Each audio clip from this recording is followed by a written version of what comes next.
This programme is about two cities 5,000 miles apart, one in Africa and the other in Europe. We're going to take a second look at the cities of Oxford and Harare. Harare is the capital of Zimbabwe in southern Africa. We'll be asking questions about both and coming up with some surprising answers.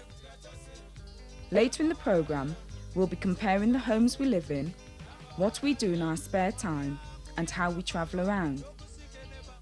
But first of all, we're going to take a look at the ideas and images we already have about these places.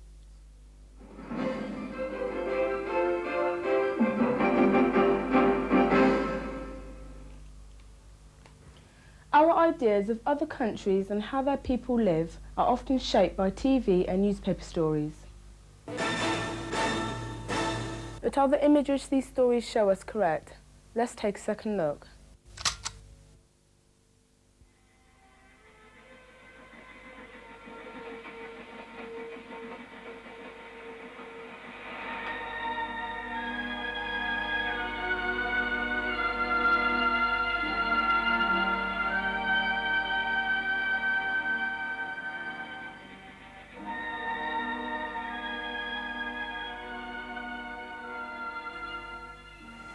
To get an idea of what images people had of Africa, we asked a class in Oxford Primary School to draw what Africa meant to them.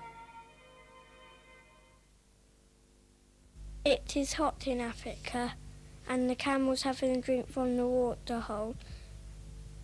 Africa's on the other side of the world. They're upside down and we're up the right way.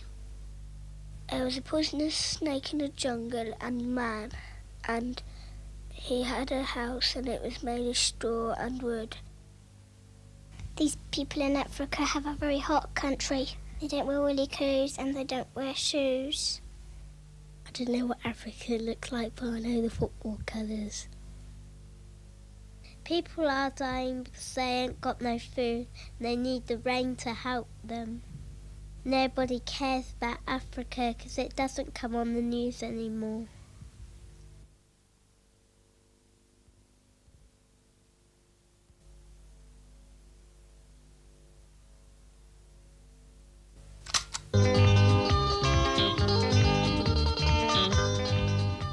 To take a second look at Africa, we asked the Bundu boys who are doing an anti-apartheid gig in Oxford.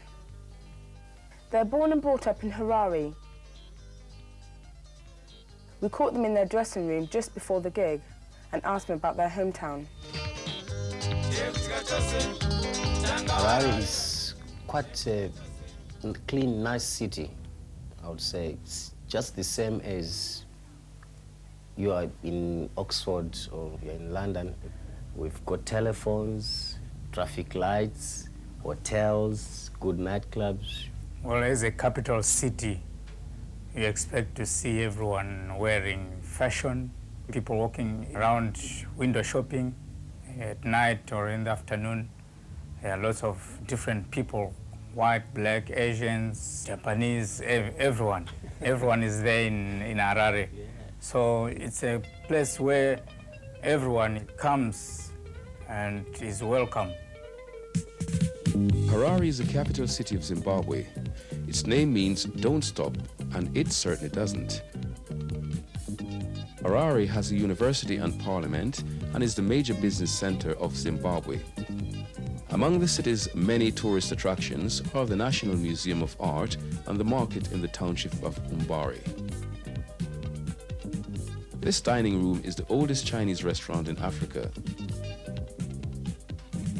In the modern city center, there are office blocks and shopping malls. Harare is famous for its music. Many of its musicians are big names in world music, giving gigs in Britain and the rest of the world. Zimbabwean bands play in the many nightclubs in Harare. You have somewhere to go every weekend to. If you want to see a band, you just look out for posters. Otherwise, there's lots of entertainment around there.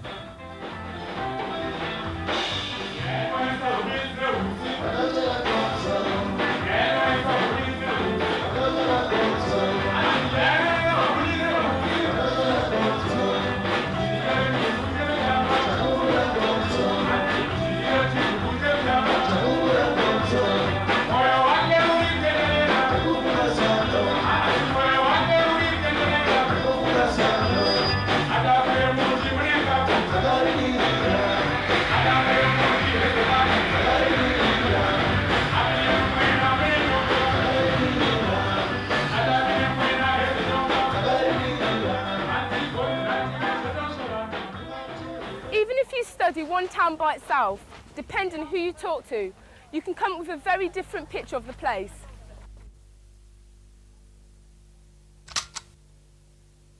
Imagine that someone from abroad came to your hometown. What if they looked at it the same way that we usually look at Africa? What would they say about it?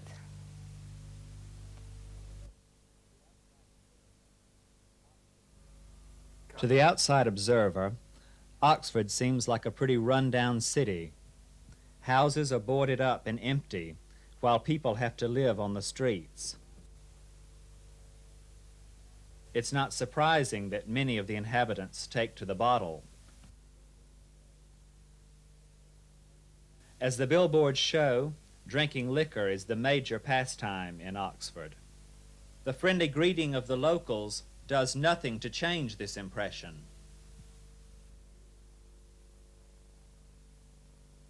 Here we see that one part of Oxford's population is always having a wild time while everyone else has to work for a living. The buildings in Oxford are so old they constantly have to be covered in scaffolding so they can be repaired. A closer look at these buildings reveals primitive beliefs and customs.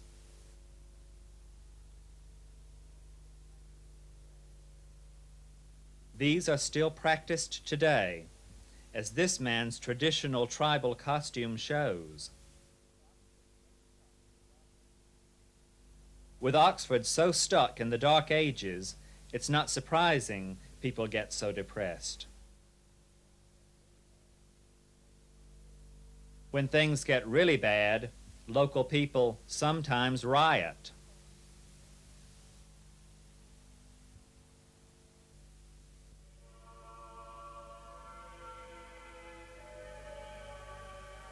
In fact, tourists to Oxford usually like what they see, but they always see the same old things.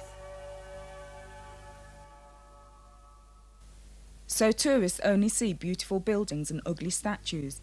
This is a typical outsider's view.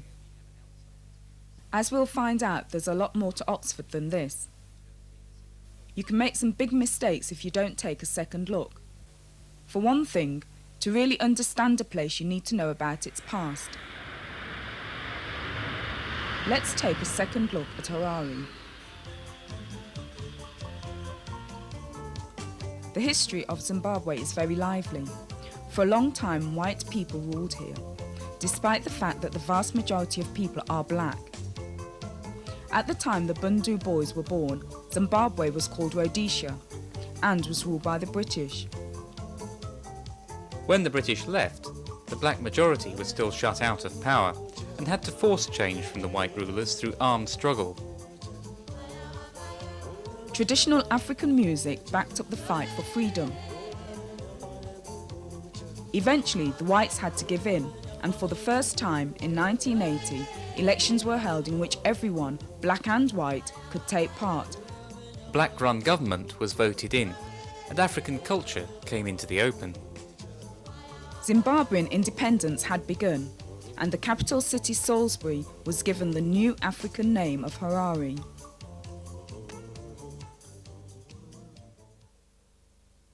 Now let's take a second look at two districts of Oxford and Harare. We're going to start with Blackbird Leys in Oxford.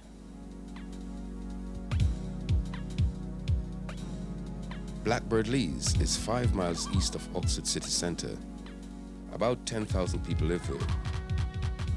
It was built to house the workers at the Cowley car factory and their families. People have made cars at this factory for over 70 years.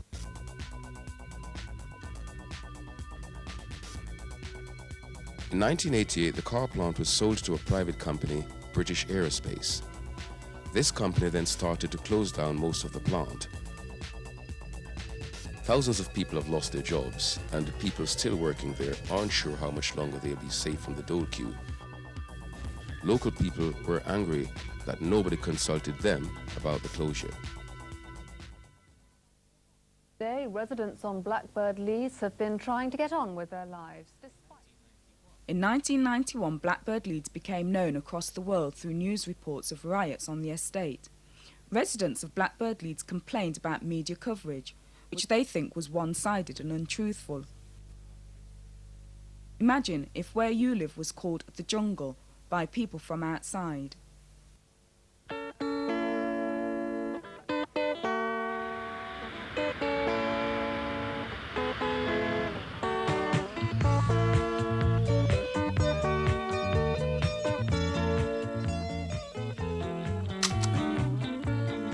In Harare, most people also live a few miles away from the town centre in what are called townships. One of these townships is called Highfield. Highfield is about the same size as Blackbird Leys. The township is 10 miles from the city centre and, like Blackbird Leys, was built as housing for people who work at the factories nearby. Highfield has a lively social scene, and events often take place in the football stadium. The Bundu boys were born and bred in Highfield. You find most of young musicians who grew up, all of them really live in Highfield because that's the biggest township of black community. Music is there in the township every day. There are nightclubs where you can go and hear different bands playing.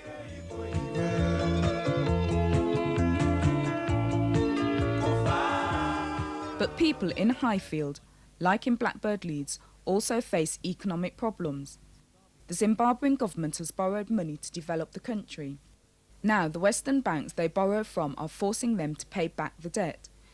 This means they can't afford to buy goods from abroad.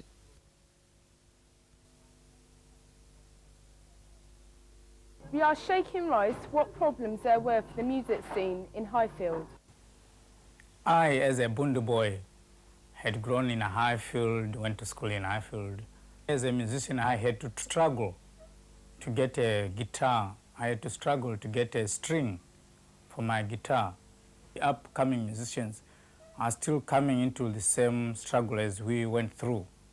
Because equipment at this moment is something which you can't get hold of. Zimbabweans can't afford spare parts for machinery either, so it's difficult to make goods inside the country. As a result, it's hard for the people in Highfield to get a job. If you do get a job, your problems aren't over, because many factories pay less than people need to make ends meet. These women are fighting for better wages and conditions. So we know about the history and the economy.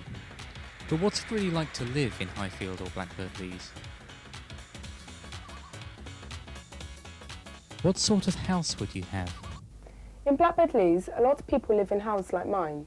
We decided to take a second look at how Oxford homes are designed.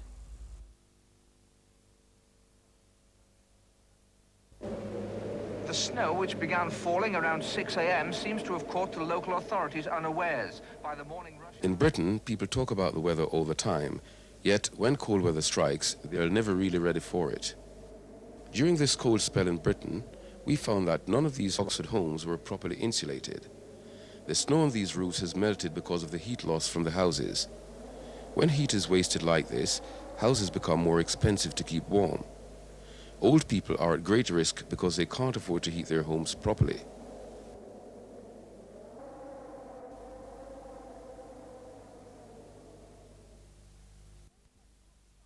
One thing's for sure, those homes were not designed by the people who live in them, and nor were these.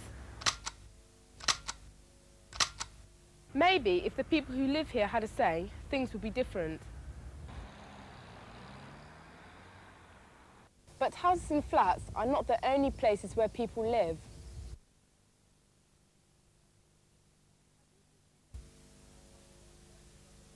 A group of video students from Africa were surprised to find that some people in Oxford live in boats. One of the interesting things we've come to find here in Britain is the fact that some people live permanently in houseboats. And this is very interesting as well as unique because it doesn't obtain in our part of the world. Right, Julie, I just would like to know, how did you decide that you would like to, live on the boat and on the canal?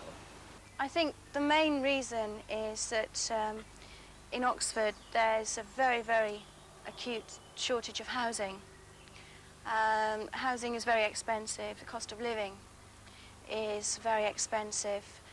There's a huge student population in Oxford, so consequently if you're a local person on a low wage or a medium wage, housing is out of your reach. Since being on the boat, our lifestyles have radically changed. The community is actually very strong, and that's something which is actually missing, I think, in sort of towns and cities now. There isn't that sort of, that pulling together. I realize that living in a boat like this, you will have to have some other amenities like water and toilet, facilities and all that sort of thing. How are you managing such things? Water now isn't a problem. Before we had a mooring, we used to move around. We used to come into Oxford about once every 3 weeks. We have a big tank on the front of the boat where our water is. It holds 150 gallons. And so we had to make that last for 3 weeks. And also we have a tank in the boat which holds all the sewage.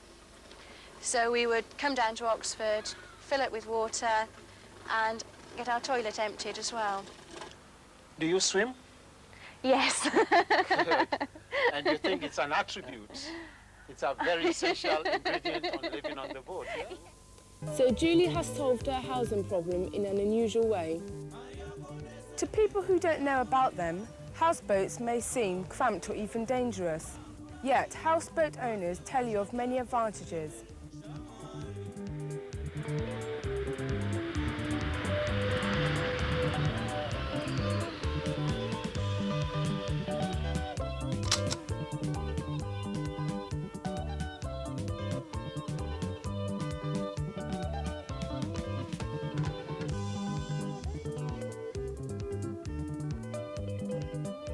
In Zimbabwe, the traditional type of housing is the mud hut. The mud hut has some advantages over more modern types of housing, as it is well designed for the weather conditions. A good hut has weatherproof walls and protects against the cold and the heat.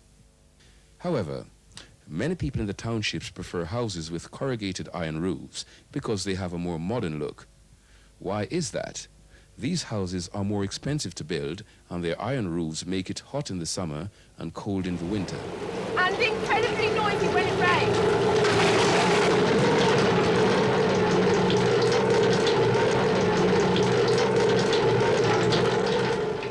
So the home you live in depends on what you can afford and what you think is best. But it also depends on what the government or the local council provide. How often do the planners listen to the people that live there?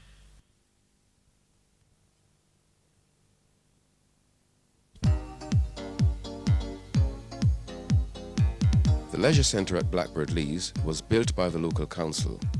Activities under its roof include squash, badminton and martial arts. Let's take a look inside.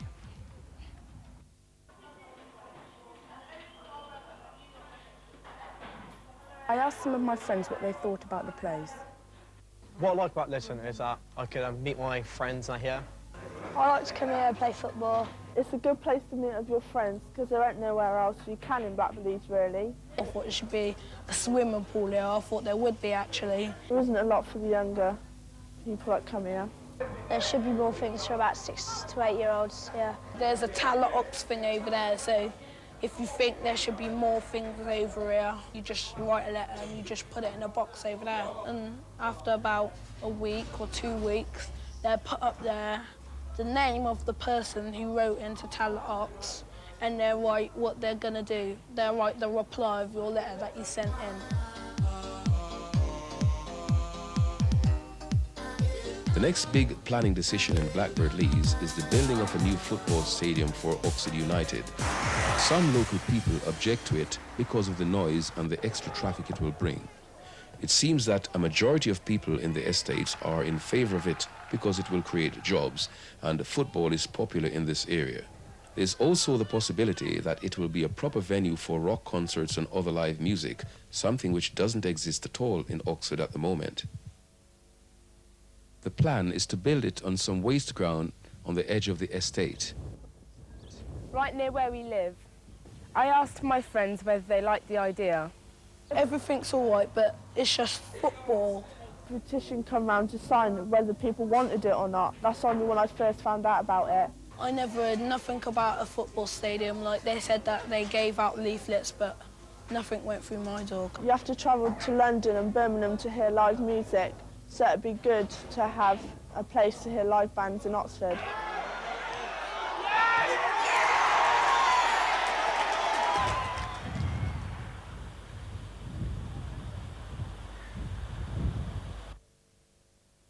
But what do you do when planners don't give you what you need?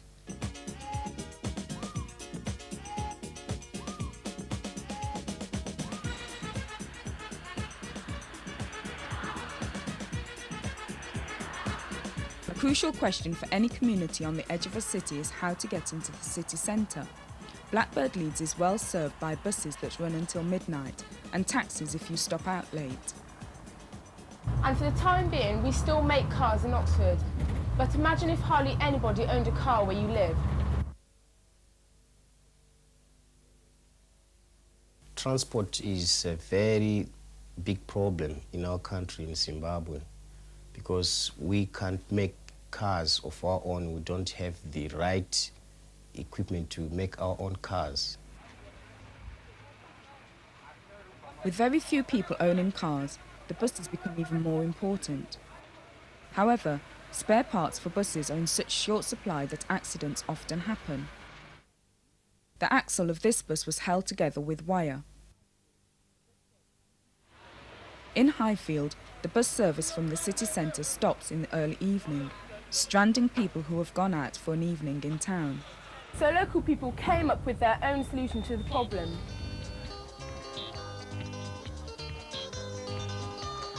Some people with big cars set up a taxi service, picking up people along the bus routes.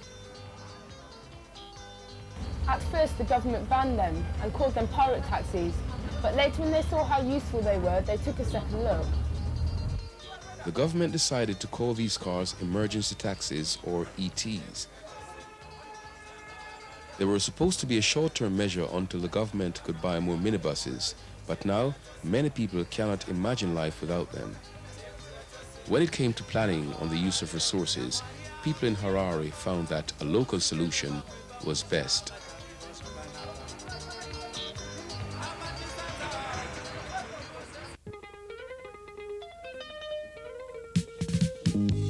So, we've taken a second look at these two different cities. We found that to understand people in other countries, you've got to look at their history and culture. We also found that for things to be planned properly, you've got to look to the people who live there, wherever you are.